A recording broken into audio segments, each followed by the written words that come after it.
السلام علیکم ورحمۃ اللہ وبرکاتہ ملګرو که یو څوک تاسو په واتساپ باندې بلاک کړي مطلب تاسو میسجونه ته کوئ دی تا بلاک نو هغه بلاک نمبر ته به تاسو میسج په کومه طریقه سره کوئ ګوره مطلب زه پر بل نمبر بلاک کړی یم زه اوس راځم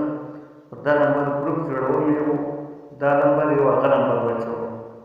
اوس راځئ ملګرو دلته ګروپ جوړوم کوم کس وي مطلب زه به هغه دا ګروپ پاتې چې جوړوي نو مې پاتې نو کړي زما ګروپ جوړ کړي راځم اوس خپل نمبر واچوم زه په دا نمبر کې مې بلاک کړی په بل یې بلاک کړی بل نمبر دا ګوره دا خپل نمبر مې وواچوي په دا نمبر به زه اوس د ګروپه څخه ووځم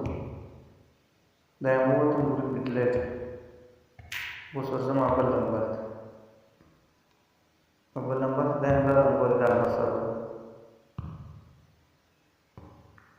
یو هغه کس پکښې دی زما داخل کړی یو زه پکښې یم پر دا نمبر یې زه بلاک کړی اوس زه میسج ورته کوم نو داسې طریقه که څوک تاسو بلاک مطلب پر کوم نمبر چې بلاک کړاست پر هغه نه پر بل نمبر ګروپ جوړ کړي یو هغه نمبر واچوي یو چې چې بلاک کړی هغه نمبر مو واچوي نو بیا په کوم نمبر چې مو ګروپ جوړ کړی دی پر هغه نمبر به ځینې ووځئ هغه بل نمبر چې کوم دی هغه بیا ورته شریک کړي